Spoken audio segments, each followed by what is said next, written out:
Good afternoon, students, and welcome back to the chapter number 6, that is molecular basis of inheritance. Now, as in a previous video, we have talked about the structure of the mRNA, and we have also talked about the process of transcription, and we have also talked about the transcriptional unit, etc., etc., etc. Now, today we are going to deal up with the adapter molecule, that is the tRNA, as well as we are also going to learn about the translation process. So, first dealing up with the structure of the tRNA. tRNA, it has a clover leaf. The structure of the tRNA is known as the clover leaf model.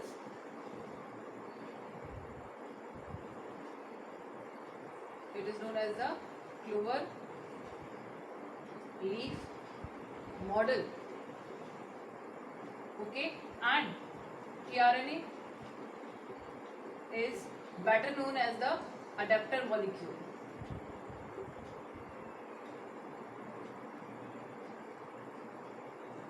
It has been designated as an adapter molecule later on, but first comes the role of the tRNA in the process of translation, how important it is. Though in central dogma I have told you all the role of various type of the RNAs, that is the mRNA, the tRNA and the rRNA. As I told you all that the mRNA, it is having just the copies of the genetic information that is stored in the DNA for the formation of the polypeptide chain or the proteins. Then when we are talking about the tRNA, this tRNA, it is very much responsible for reading up the codon present in the mRNA and translating it, not translating it, and picking up the specific type of amino acids from the amino acid pool and then transferring it to the ribosomes, which are the protein factories. And later on, that is the ribosomes, the rRNA that are present on the ribosomes, that are basically responsible for arrangement of these amino acids, alignment of these amino acids and formation of the polypeptide chain. So what happens over here, as I told you all that this is a clover leaf model in which the tRNA molecule, it is folded upon itself. So it is having 4 regions. One of the region, it is known as the anticodon loop, which contains the anticodons. Anticodons means these are anti to, or which are also complementary to the codons that are present in the mRNA molecule. As you can see in the diagram over here, the lower line that is present over here, that is the mRNA molecule, and it is containing the base sequences or the genetic code. And this particular anticodon, it is just complementary to the mRNA, to the readings of the mRNA or to the genetic codes of the mRNA, and hence it is known as the anticodon loop.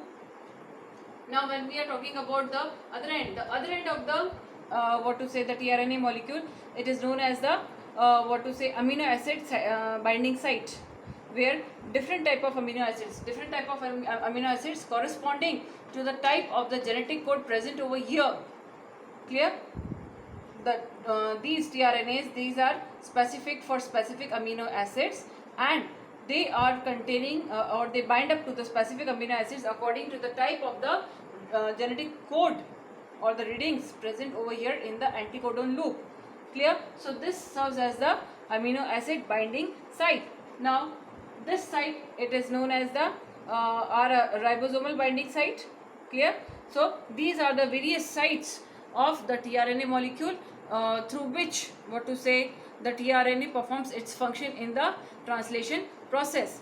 Now as I said you all that tRNAs, they are very specific for specific type of functions, not functions even, they are specific for specific type of amino acids. Like this is containing the amino acid serine, another one it is going to bind up with alanine, another with lysine, and so on.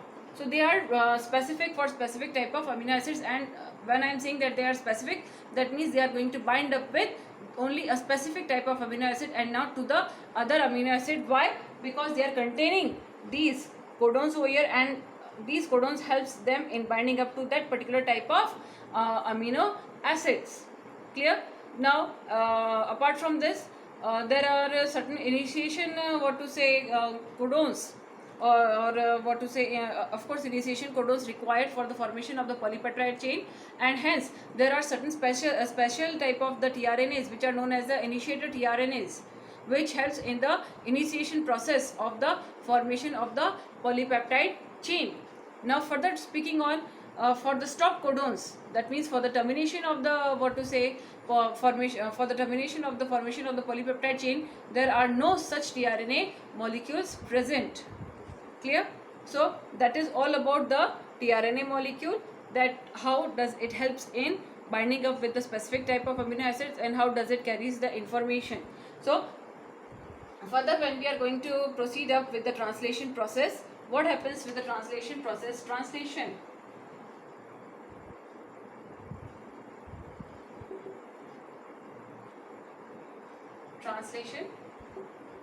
it is the process of formation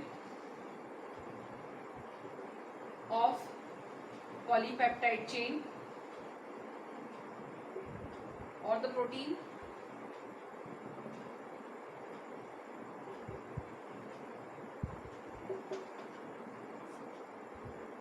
according to the genetic codes, not genetic code, according to the readings present in the mRNA molecule. Since as we all know that these mRNA molecules, these are synthesized on the DNA template strand, and they do copy all the genetic information that is present in the DNA template strand. So what happens over here? As I said you all, that translation is the process of the formation of the polypeptide chain according to the genetic information stored in the mRNA molecules. Now what happens in this particular process? As I told you all that the mRNA molecule, as it is, I told you all that it comprises, again I am just going to revise that the mRNA molecule, it comprises of a promoter or a start codon and a terminator codon and a number of the structural genes present over here. These are the structural genes. This is the start codon and this is the stop codon. Basically the structural genes, they are flanked upon up by the start codon as well as the terminator codon or the stop codon. Clear? So what happens that first what to say, as I told you all that according to the codings that are present on the mRNA molecule, the specific type of the tRNA molecules, they come and bind up with the site of the coding site of the mRNA molecule.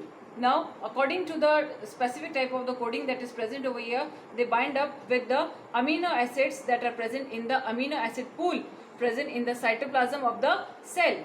Clear? So according to this UCA is a genetic coding which is responsible for serine. So this tRNA molecule, it is going to bind up with the serine amino acid that is present in the amino acid pool. Clear? Now what will happen, that this tRNA molecule then moves towards the ribosomes, which are the protein synthetic factories. Clear? Now ribosomes, as I told you all, when they are present in the inactive states, ribosomes, they are comprising of two subunits. One is the larger subunit and the other is the smaller subunit. So when the ribosomes, they are in the inactive state means when they are not synthesizing the proteins. In that very particular cases, what happen, that they remain apart from each other, they are not joined to each other. But at the time of the protein synthesis, when they are going to proceed up with polypeptide chain formation, then what happens, both these subunits come together. Okay, and when these two subunits, they are coming close to each other, the smaller subunit, it forms the base, and the larger subunit, clear, it forms the upper portion or the lid sort of a portion, and there is left a groove present in between the two subunits.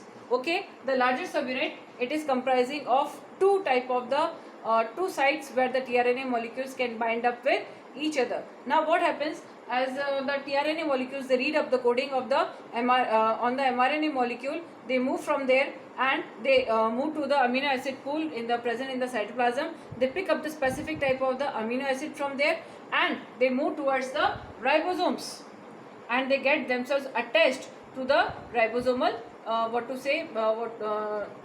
portions or the sites where polypeptide chain formation has to take place. But before initiation of this process, what happens that charging of the tRNA molecule or charging of the amino acid has to take place, and this very process occurs in the process of the ATP molecule, and the tRNA then binds up with that particular type of the amino acid. Therefore, this very particular process is known as the charging of the amino acids or amino acylation process. After this process, the charged amino acids, they are combined to the they are joined to the tRNA molecule specifically, and this particular complex of the tRNA and the amino acid then gets transferred to the ribosomes, where they are going to form the polypeptide chain. In case two charged tRNA molecules, they come close to each other, therefore what will happen, that a polypeptide chain formation will take place through the formation of the polypeptide bonds between the two amino acids. Clear? So here this ribosomal portion, it serves as a site for binding up of the tRNAs. The tRNAs, they come one by one according to the genetic coding. Clear? According to the genetic reading present over here, and one by one they come and gets brings the specific type of the amino acids on the ribosomes. And what happens, they further, since they are charged species now, they serve for the formation of the polypeptide chain, and after that they leave the the ribosomes. Clear? But before the translation process begins, what happens, the initiation process has to take place. And as I said you all, that there are specific type of the initiation tRNAs, which binds up with the mRNA molecule, and it starts up with the initiation process of the formation of the polypeptide chain. Clear? As soon as the initiation process starts, the formation of the polypeptide chain occurs on the ribosomal subunits. Clear? And after that what happens, that after the termination, after the tRNAs that reach up to the terminator codon or the stop codon, what happens, that there will be no further readings present, and there will be no further polypeptide chain formation. Therefore, with the stop codon, another factor gets attached, which is known as the releasing factor, which results in the release of the mRNA along with the release of the tRNA from this particular ribosomes. Clear? And the polypeptide chain that is formed up over here, it passes through this particular groove and it gets itself matured. So here what happens, that the according to the reading of the mRNA molecule, the polypeptide chain or specific type of the protein has taken place. Clear? A specific type of the protein has been formed according to the codings or the readings that are present in the mRNA molecule. So here we complete up with the process of translation, as well as we also do complete up with the process of with the structure of the tRNA molecule. Clear? And as I said you all, that all this occurs in the cell itself, and this occurs according to the central dogma process. Clear? So we complete up with both the processes of the protein formation or the central dogma, that is the transcriptional process as well as the translational process. So with this we complete up with the two processes, that is translation and transcription. Now in the further videos we are just going to move ahead with the other portions of the chapter. Till then, thank you.